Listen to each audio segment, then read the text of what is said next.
तो आइए बात करते हैं when more than one reactant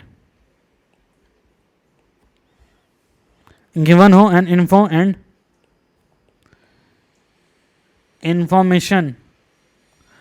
information about one reactant, information सिर्फ एक रिएक्टेंट के लिए गिवन हो, वन रिएक्टेंट गिवन, इंफॉर्मेशन सिर्फ एक रिएक्टेंट के लिए गिवन हो।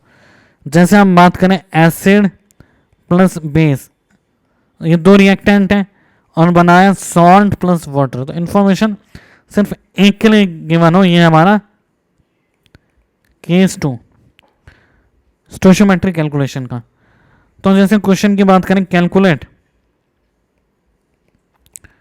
Wait of HCl required to neutralize 80 gram of NaOH, 80 gram of NaOH को न्यूट्रलाइज करने के लिए वेट ऑफ HCl बताओ। जैसे NaOH प्लस HCl, दोनों रिएक्ट करेंगे तो बनेगा NaCl प्लस H2, मतलब 80 ग्राम NaOH को रिएक्ट करना मतलब 2 मोल NaOH को रिएक्ट करवाएंगे, 2 मोल, तो इसके लिए कितने मोल HCl की जरूरत होगी। तो हम मोल मोल एनालिसिस लगाएंगे तो 1 मोल NaOH के लिए 1 मोल HCl की जरूरत होगी, तो वेट ऑफ HCl कितना चाहिए होगा हमारे को 2 इंटू 36.5, मतलब 73 ग्राम NaOH चाहिए होगा हमारे को। नेक्स्ट क्वेश्चन की बात करें, calculate mass of H2SO4 required to neutralize 11.2 gram of KOH, mass of H2SO required to neutralize 11.2 gram of KOH। तो जैसे हम बात करें 2 KOH plus H2SO4 gives K2SO4 plus 2H2O। तो 11.2 ग्राम KOH के लिए इसके मोल कितने होंगे, 11.2 बाय 56, मतलब 1/5 मोल होंगे। अब H2SO4 की बात करें हम, तो मोल ऑफ H2SO4 कितना होगा, NH2SO4 बाय 1 NKOH बाय 2, तो NH2SO4 हो जाएगा NKOH 1/5 1/2, तो मतलब 1/10। तो वेट कितना होगा 1/10 इंटू H2SO4 कितना होगा 98, तो 9.8 ग्राम। तो H2SO4 का वेट कितना चाहिए होगा 9.8 ग्राम। नेक्स्ट क्वेश्चन की बात करें, नेक्स्ट क्वेश्चन की अगर हम बात करें, calculate mass of oxygen required to burn completely 54 gram of aluminium। तो इसका अगर हम आंसर की बात करें, 4Al plus 3O2 gives 2Al2O3।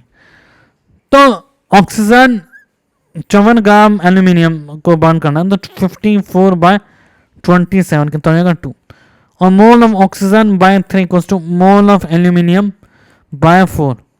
तो मोल ऑफ ऑक्सीजन क्या होगा, मोल ऑफ एल्यूमिनियम 3/4 इंटू 2, तो कितना हो जाएगा 3/2 मोल of oxygen.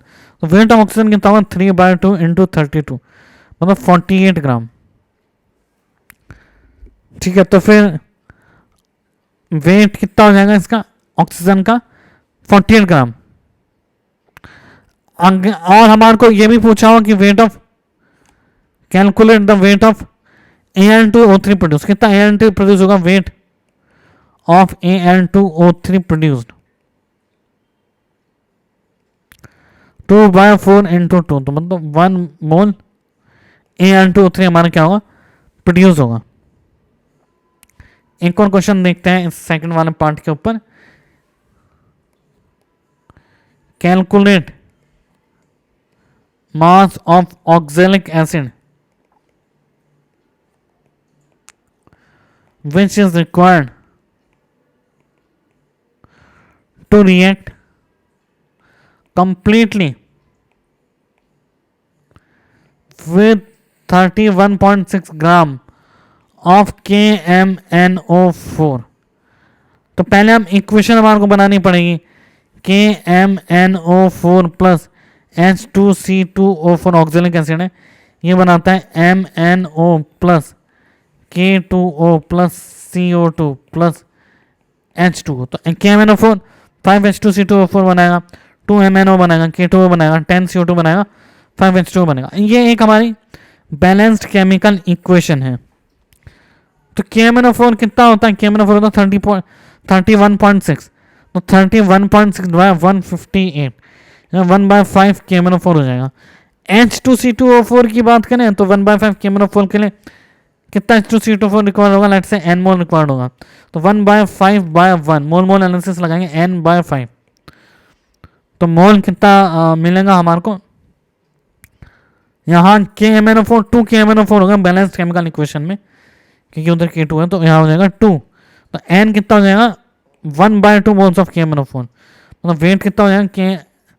1/2 mole of H2C2O4, तो वेट 90 होता है, 45 ग्राम H2C2O4। और volume of CO2 gas produce कितनी हो जाएगी? तो volume of CO2 gas produce भी पूछी जाएगा हमारे को, कितने वॉल्यूम CO2 गैस का निकलेगा। तो हम जानते हैं NH2C2O4/5 NH2O NCO2/10, तो NCO2 कितना आएगा?